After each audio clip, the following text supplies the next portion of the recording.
आपले कुलगुरू doctor mic चालू आहे. हॅलो हॅलो डॉक्टर विलास खर्चेजी, तसंच आमचे चेअरमन आपल्या ऍग्रिकल्चर डेव्हलपमेंट ट्रस्टचे राजेंद्र पवारजी, आमचे निलेश नलवडेजी, प्रिन्सिपल डॉक्टर निलेश नलवडेजी आणि सर्व पत्रकार बंधू भगिनी, आज तुम्हाला सगळ्यांना इथं प्रेस कॉन्फरन्सच्या निमित्तानं निमंत्रित करण्याचं मागचं कारण मी पहिल्यांदा तुमचं मनापासून स्वागत करतो. आपल्याला सगळ्यांना माहिती आहे की बारामतीमध्ये 10 वर्षापासून एक प्रदर्शन कृषी क्षेत्रातलं भरवलं जातं. सुरुवात केली त्यावेळेसची गोष्ट वेगळी होती, नंतर त्याच्यामध्ये आमूलाग्र बदल होत गेले. कृषी क्षेत्रामध्ये खूप मोठ्या प्रमाणात वेगवेगळ्या रिसर्च व्हायला लागले आणि रिसर्च होऊन कमी पाणी, मायक्रो स्प्रिंकलर, त्याच्यामध्ये स्प्रिंकलर, ड्रीप वगैरे वगैरे अशा बऱ्याच गोष्टी त्याच्यामध्ये आल्या आणि प्रत्येक देश त्याच्यामध्ये रिसर्च करत होता. आमचे विद्यार्थी रिसर्च करत होते, अनेक सायंटिस्ट त्याच्यामध्ये रिसर्च करत होते. आणि यावेळेस 2026 कृषी प्रदर्शन हे 11वं वर्ष आहे आणि ह्या 110 एकरात कृषी विज्ञान केंद्राचा जो परिसर आहे त्या परिसरामध्ये ते भरवलं गेलेलं आहे. इथं महत्वाचं म्हणजे तुम्ही बाकीच्या ठिकाणीशी डॉक्युमेंटरी दाखवतात आणि सांगतात की बाबा असं असं तिथं होतं. इथं प्रत्यक्षांनी डोळ्यांनीच बघायचंय की तिथं कशी पिकं आहेत, काय पिकं आहेत, एआयचा वापर कुठं केला, विदाऊट एआयचा वापर करून पिकांची परिस्थिती काय राहिलीये, कशा पद्धतीनं फुलं येतात, फळं येतात, भाजीपाला येतो, इतर वेगवेगळ्या प्रकारची पिकं येतात, ऊस येतो, जनावरं वेगवेगळ्या प्रकारचे जे काही आपली जाती आहेत आपल्या भारतात किंवा महाराष्ट्रात, अशा अनेक प्रकारचे वेगवेगळे तुम्हाला अॅनिमल्स इथं पाहायला मिळतील. कोंबड्यांमधले प्रकार, शेळ्यांमधले प्रकार, अशा या सर्व साधारण शेतकऱ्यांना त्याबद्दलची अधिकची माहिती देण्याच्या दृष्टिकोनातून जे जे करता येणं शक्य आहे ते करण्याचा प्रयत्न इथं केला जातो. पत्रकार मित्रांनो, जग बदलत चाललेलं आहे, शेती बदलत चाललेली आहे. बदलत्या शेतीला आधुनिक तंत्रज्ञानाची जोड देण्यासाठी एआय म्हणजे कृत्रिम बुद्धिमत्ता, रोबोटिक्स यासारखे जोड देऊन आपण आधुनिक उत्पादन तंत्रज्ञान विकसित करण्यासाठी आणि शेतकऱ्यांना कुठेतरी शाश्वत विकासासाठी नाविन्यपूर्ण संशोधन होणं गरजेचं आहे. आणि या कृषी प्रदर्शनाच्या मागचा, कृषी प्रदर्शनाच्या मागचा उद्देश हाच आहे. त्यातला दरवर्षीचा लाखो आमचे महाराष्ट्रातनं शेतकरी येतात, काही परराज्यातनं पण येतात, काही वेगवेगळे सायंटिस्ट किंवा ज्यांनी त्याच्यामध्ये खूप काही अभ्यास केलेला असे परदेशातनं पण आलेले मान्यवर इथं आज आम्हाला भेटले. आणि आज सुरुवात होती खरं तर आपल्या राज्याचे राज्यपाल महोदयांच्या हस्ते त्याचं उद्घाटन होणार होतं. सगळं ठरलं, परंतु काही त्याच्यामध्ये थोडीशी अडचण आली. पुन्हा ती परवानगी थांबवली, पुन्हा परवानगी दिली. त्या सगळ्या घाई गडबडीमध्ये शेवटी राज्यपाल महोदय येऊ शकले नाही आणि मग आम्ही कुलगुरूंच्या हस्ते याचं उद्घाटन त्या बाबतीमध्ये केलेलं आपण सकाळी पाहिलं. आता हे लोकांचा प्रतिसाद, शेतकऱ्यांचा प्रतिसाद पाहता हे 8 दिवस ठेवलेलं आहे. म्हणजे आज शनिवार तो पुढचा शनिवार, म्हणजे 17 तारखेपासून 24 तारखेपर्यंत ऑक्सफर्ड आणि मायक्रोसॉफ्ट कंपनीच्या मदतीने ट्रस्टने आर्टिफिशियल इंटेलिजन्सच्या तंत्रज्ञानावर आधारित ऊस व्यवस्थापनाचं तंत्रज्ञान वापरून ऊस उत्पादन क्षेत्रामध्ये प्रति एकरी 200 टन उत्पन्न मिळणारा प्रात्यक्षिक प्लॉट देखील तयार केलेला आहे. खोडव्याचं पण उत्पन्न त्याच्यामध्ये 150 टनापर्यंत आणता येतं. ते आणण्याचा ध्यास आपल्या त्या ट्रस्टनी घेतलेला आहे. राज्यातील जवळपास 5000 शेतकऱ्यांनी एआय तंत्रज्ञानाद्वारे ऊसाची लागवड केलेली आहे. कारण आपल्याकडे कारखान्यांची संख्या खासगी आणि सहकारी 200च्या पुढे गेलेली आहे आणि कॅपॅसिटी बहुतेकांनी वाढवलेली आहे. पण आता टनेज घटत चाललेले आहे. एआयचा वापर केला तर टनेज पण वाढणार आहे, खताचं खर्च पण 40% बचत होणार आहे पाण्याची कदाचित 50% बचत होऊ शकते असं सिद्ध झालेलं आहे. त्याच्यावर कमी पाण्यामध्ये कमी खतामध्ये अधिकचं उत्पन्न मिळालं तर जे काही आता ऊसाची कमतरता भासते साखर कारखान्यांना ती पण भासणार नाही आणि लोकांचं टनेज वाढलं तर शेतकऱ्यांना पण 2 पैसे जास्त त्या ठिकाणी मिळणार आहे. जमिनीत सेन्सर, ड्रोन, रोबोट, सॅटेलाइटद्वारे संपूर्ण क्षेत्राचं नियोजन तिथं केलंय. ड्रोन तुम्ही बघितलं असेल किती ड्रोन आपण त्याच्यामध्ये वापरतोय.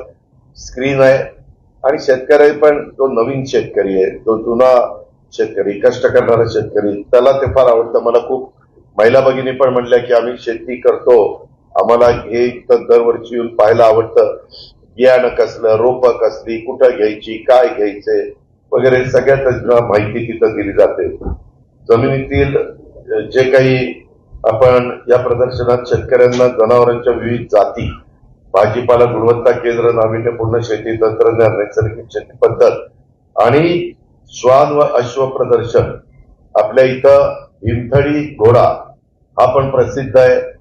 पूर्वीचं त्यांचं रेकॉर्ड काढलं गेलं. त्याच्यामध्ये छत्रपती शिवाजी महाराजांच्या काळामध्ये देखील या घोड्याचा वापर केला जायचा.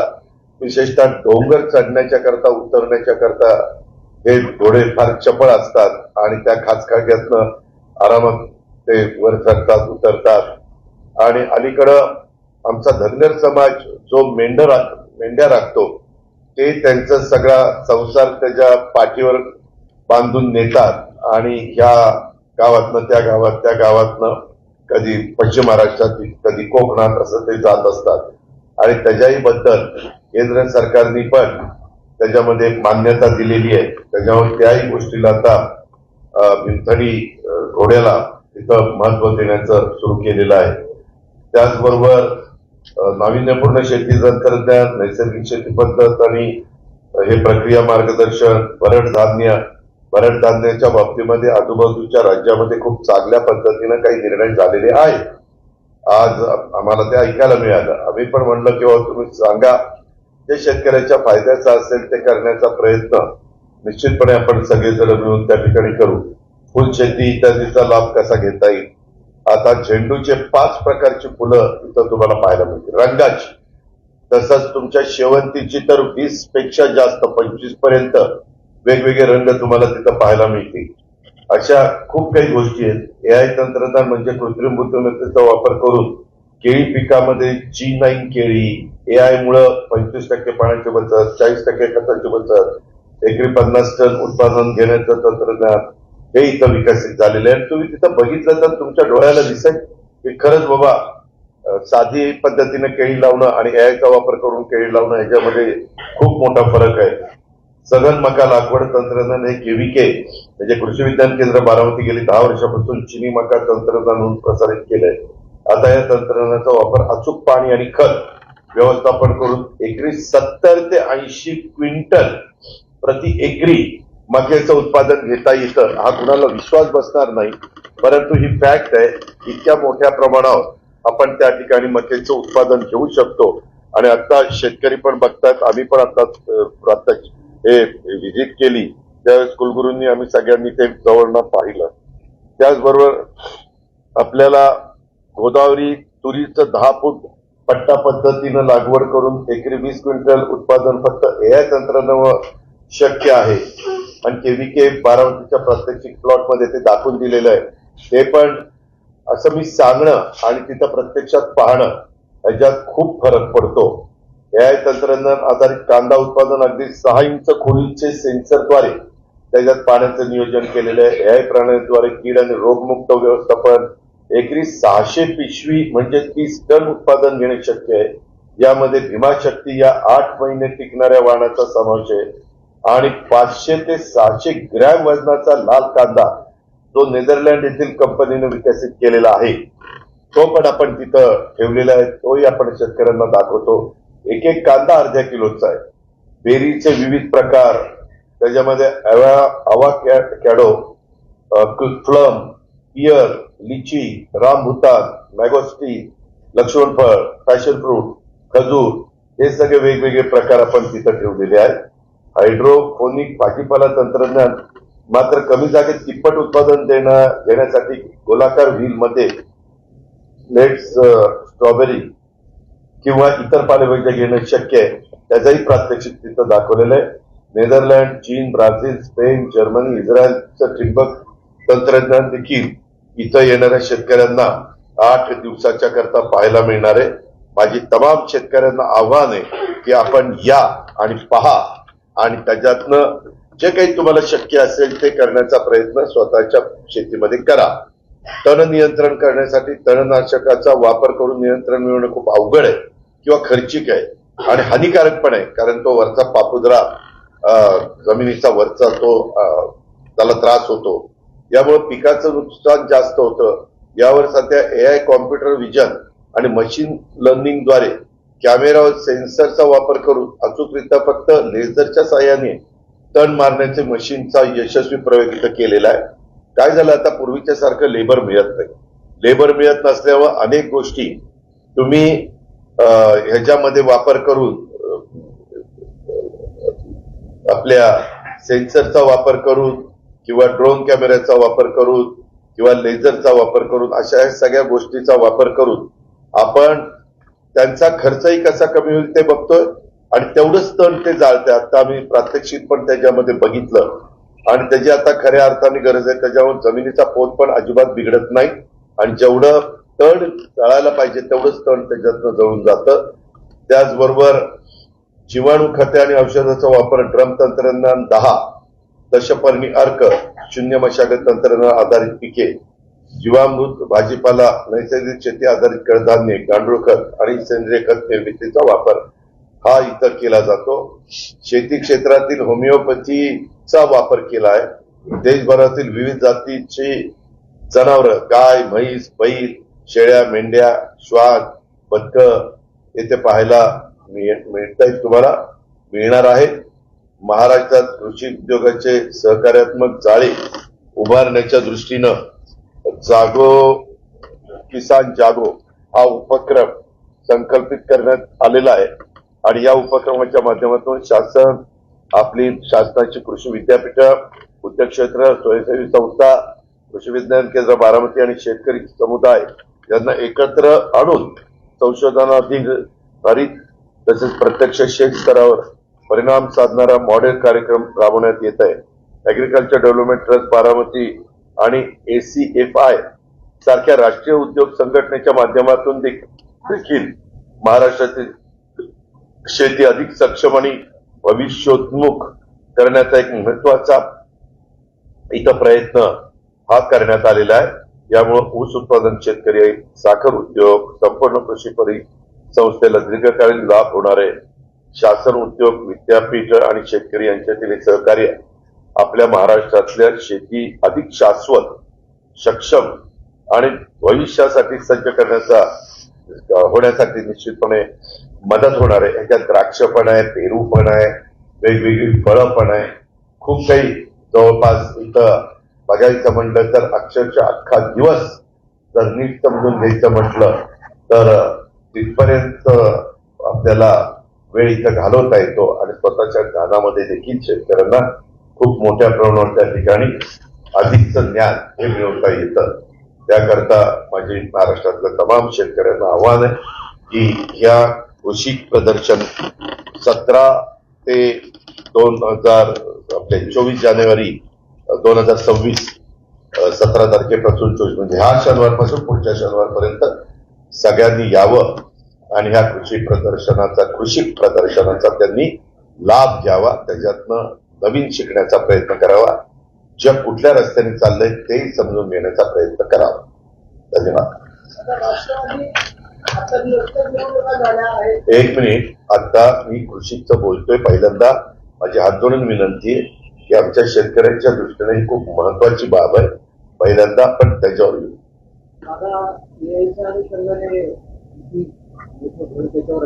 आणि राज्य शासनाने धोरण पण जाहीर केलं, तर त्या धोरणाच्या अनुषंगाने आपण राज्य शासन कुठल्या टप्प्यात आहे? राज्य शासनाचं आम्ही कुठलीही पिकं, आम्ही फक्त ऊसाचं पीक म्हणत नाही. ऊस असेल, कापूस असेल, सोयाबीन असेल, फळबागा असतील, जी पिकं आपल्या महाराष्ट्रातले जे 5 रिजन आहेत, त्या 5 रिजनची तिथली भौगोलिक परिस्थिती बघता ती घेतली जातात. त्या पिकांना ह्या एआयचा वापर करण्याच्या बद्दलची आपण मान्यता दिलेली आहे. त्याच्यामध्ये कृषी विभागाने आणि आपल्या कृषी आयुक्त, कृषी सचिव, कृषी मंत्री या सगळ्यांनी लक्ष घातलेलं आहे. आम्ही पण त्याच्यामध्ये स्वतः लक्ष देतोय आणि ते काम चाललेलं आहे.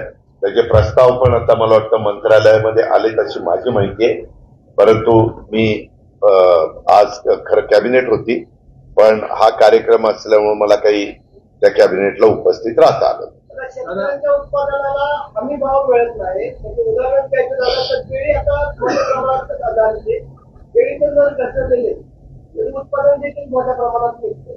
यामध्ये जर तुम्ही क्वालिटी केली, ची डिमांड आणि सप्लाय ह्या दोन गोष्टी बघायच्या असतात. जगात कुठली मागणी आहे, देशात कुठली आहे, राज्यात कुठली आहे, काय. आता कांद्याच्या बाबतीत कांद्याचे भाव पडले की शेतकरी इतके हवालदिल व्हायचे की आंदोलन व्हायची, शेतकरी त्रासून जायचा.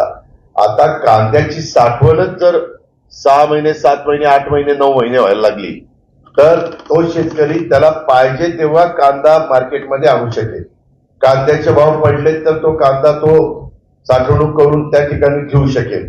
अशा बऱ्याच गोष्टी आता बदलत चाललेल्या आहेत आणि ग्राहकाला आता असं पाहिजे, तुम्ही औषध फवारण्या वगैरे हे मारून जे भाजीपाला, तुमचे फळ वगैरे तयार करता, त्याच्याऐवजी तुम्ही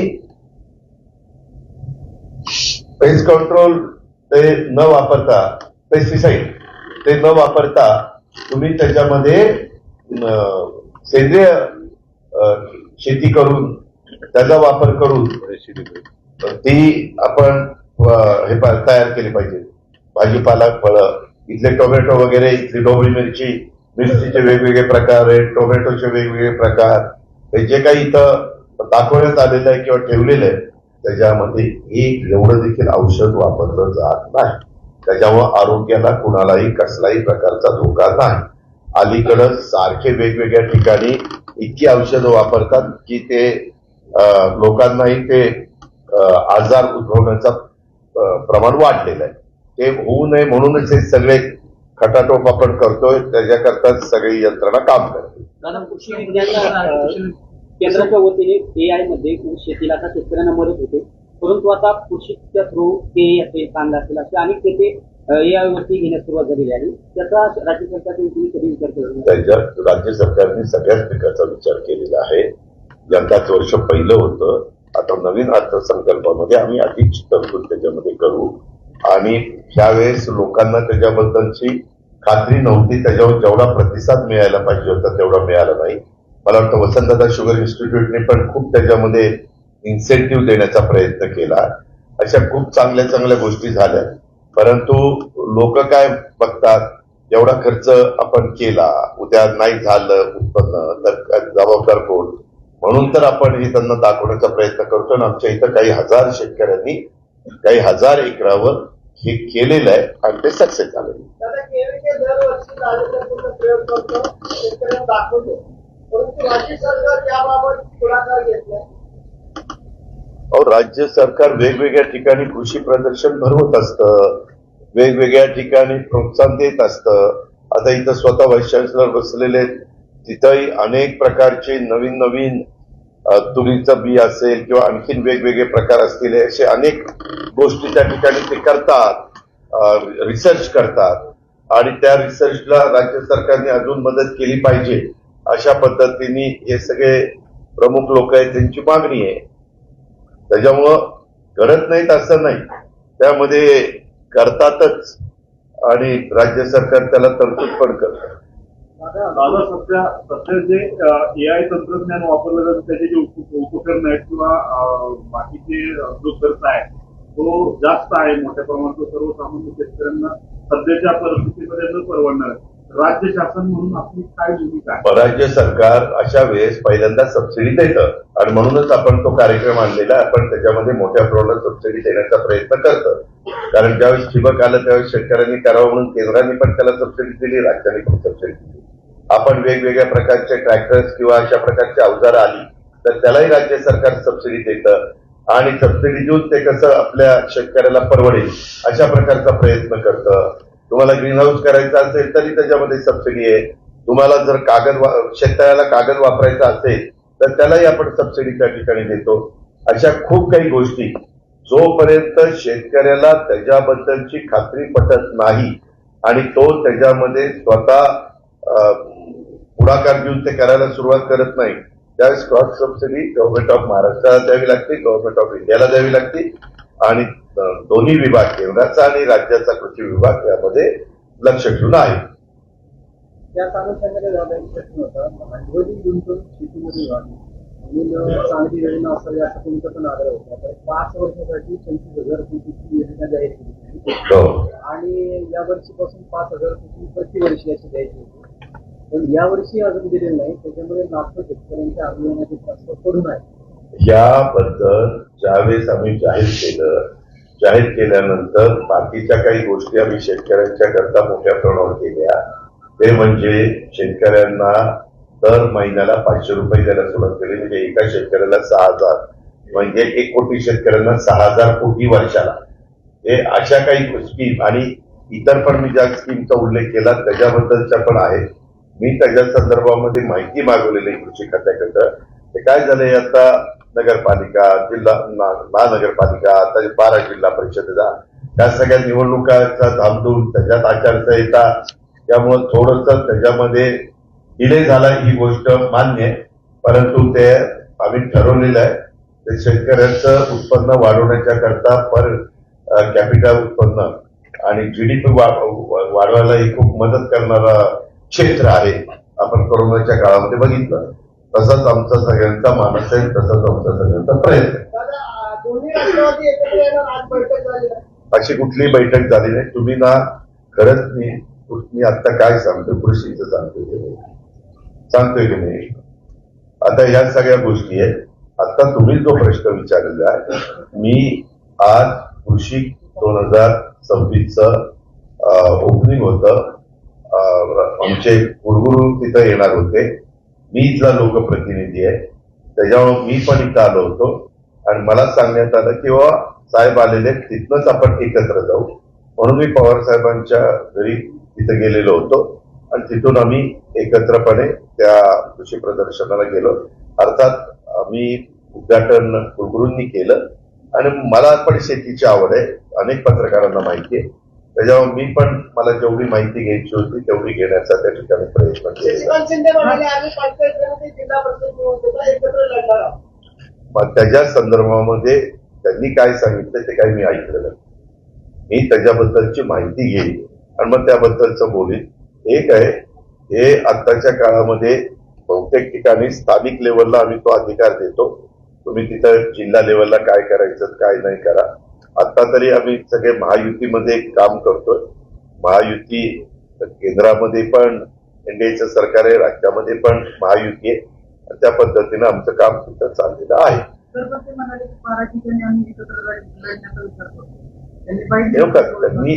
त्यांना जे योग्य वाटतं ते सांगतील ना. त्याच्याबद्दल इथली त्या संदर्भात आपल्याला माहिती नाही. आपल्याला इंटरेस्ट शेतीपेक्षा ह्याच्यातच जास्त दिसतो सगळ्यांना. त्यामध्ये आतापर्यंत जेवढ्या काही निवडणुका झाल्या मागे आघाडीच्या काळात पण तर असले स्थानिक स्वराज्य संस्थांच्या निवडणुकीच्या संदर्भामध्ये स्थानिकांना ते अधिकार दिले जातात आणि स्थानिक लोक त्याच्याबद्दलचा निर्णय घेतात. गौतम अदानी बारामती निवडून गेले. आगामी काही दिवसात राज्यामध्ये केंद्रामध्ये काय बदल दिसतात? अरे गौतम अदानी हे आपल्या एआयच्या उद्घाटनाला आले होते एकेका इमारतीच्या. ते उद्योगपती आहे. त्या उद्योगपतींचा वेगवेगळ्याचा बदल होण्याचा काय संबंध आहे? दोन्ही पवार कुटुंब एकत्र येणार. अरे तो आमचा परिवार आम्ही एकत्र आहोतच ना. आम्ही सुखदुःखात एकमेकाच्या ह्याला जातो. पक्ष झाला. आता त्याच्याबद्दल आज विषय काय आहे? आज आमच्या 16 तारखेपासून फॉर्म भरायला सुरुवात झाली. आज मला वाटतं 17 तारीख आहे, बरोबर आहे. उद्या 18 तारीख सुट्टी आहे. हे इतकं काही गडबडीत आणि सुप्रीम कोर्टाने सांगितलं होतं 31 जानेवारीच्या आत करा. ते आता मला वाटतं 15 फेब्रुवारीला सुप्रीम कोर्टाने परवानगी दिली. आता त्यात 50% आत आरक्षणाच्या फक्त 12 जिल्हा परिषद आहेत, तेवढ्याच लागलेल्या आहेत. आता त्या जिल्हा परिषदेच्या संदर्भातली तिथली भौगोलिक परिस्थिती, राजकीय परिस्थिती आणि तिथली एकंदरीत बाकीच्या सगळ्या गोष्टी त्या बघून तिथले स्थानिक लोक त्याच्याबद्दलचा निर्णय त्या ठिकाणी घेतील. दादा, महापालिका निवडणुकीत भाजपला बहुमत चांगल्या प्रकारे मिळालेलं आहे. एकंदरीत पुणे आणि पिंपरी चिंचवडमध्ये राष्ट्रवादी काँग्रेसला सत्ता मिळेल असं चित्र होतं. तर का शेवटी मतदार राजा हा फार महत्वाचा असतो. प्रयत्न करणं हे प्रत्येक राजकीय पक्षाचं काम असतं. त्यांनी प्रयत्न केले, परंतु भाजपला अतिशय चांगलं यश मिळालं. त्याबद्दल भाजपचं मनापासून अभिनंदन, मनापासून कौतुक. राज्याचे मुख्यमंत्री देवेंद्र फडणवीसांच्या नेतृत्वाखाली या सगळ्या निवडणुका भाजपने लढलेल्या होत्या आणि त्याला खूप चांगला प्रतिसाद मिळाला. आता इतरांचा त्याच्यामध्ये पराभव झाला. आता पराभव झाला, माझं स्वतःचं गणित असं असतं की पराभवाने खचून जायचं नसतं, पुन्हा त्याच्यामध्ये आपलं काम करत राहायचं असतं. अरे बाबा, अजून 24 तास पण झाले नाही. काल 3 वाजता निकाल लागला पहाटे काहीचे. त्याच्यामध्ये सगळे बसतील, आम्ही त्याच्याबद्दलची माहिती घेऊ, काय झालं, कसं झालं. एवढंच वातावरण मीडिया पण म्हणत होता की चांगलं वातावरण आहे. आमचे अंदाज चुकले तसे मीडियाचे पण अंदाज चुकले. पण ठीक आहे ना, मतदार राजा हा महत्वाचा आहे. माझ्या दृष्टीने आत्ताचं कृषी प्रदर्शन हे खूप महत्वाचं आहे आपल्या शेतकऱ्यांच्या दृष्टीनं. आणि माझ्या एकंदरीत महाराष्ट्र हा कृषीप्रधान राज्य आहे आणि त्याच्यामध्ये जेवढं शेतकऱ्यांना मी समाधानी करू शकू तेवढं एक तिथं आर्थिक सुबत्ता येण्याच्या करता मदत होत असते. आणि म्हणून आम्ही त्या कामाला जास्त प्राधान्य दिलंय. आणि त्याच्यात आमच्या कृषी विकास प्रतिष्ठान, त्याच्यामध्ये आमचं कृषी विज्ञान केंद्र, चेअरमन आमचे राजेंद्रजी पवार आणि त्यांची सगळी टीम, नलवडे आणि सगळ्यांनी खूप लक्ष घातलं. आणि तुम्ही पण, माझी तुम्हाला विनंती आहे की काही गोष्टी तुम्ही पण दाखवा मीडियाच्या माध्यमातून. प्रिंट मीडियानी तसे एक माहिती द्यावी आणि इलेक्ट्रॉनिक मीडियाने ते दाखवावं की काय तिथं चाललेलं आहे. अनेकांनी ईव्हीएमवर आक्षेप घेतलेला आहे. त्याच्यामध्ये मला त्याबद्दल काही बोलायचं नाही. माझा त्याच्याबद्दल काही आता मी काही बोलू इच्छित नाही. ईव्हीएम त्याच्या पद्धतीने काम करतं. काय होतं, ज्यावेळेस पराभव होतो ईव्हीएम वर दोष द्यायचा, यश आलं की ईव्हीएम बद्दल बोलायचं नाही. असं अरे जाऊ दे ना, शाही पुसली जाते. ठीक आहे रे बाबा, एखादी उमेदवार बोलत असते म्हणजे आता 29 ठिकाणच्या निवडणुका, इतक्या हजारो लोक उभे, त्याच्यात एखाद्या व्यक्तीला जे वाटलं, लोकशाही आहे, संविधानाने घटनेने अधिकार दिलेला आहे प्रत्येकाला आपलं मत मांडण्याचा. ठीक आहे, धन्यवाद. देश विदेशातील प्रत्येक घडामोडींचे लाईव्ह अपडेट मिळवण्यासाठी आता साम टीव्हीच्या सर्व सोशल मीडिया प्लॅटफॉर्मला लाईक, फॉलो आणि सबस्क्राईब करा. तसंच सर्व नोटिफिकेशनसाठी बेल आयकॉन प्रेस करायला विसरू नका.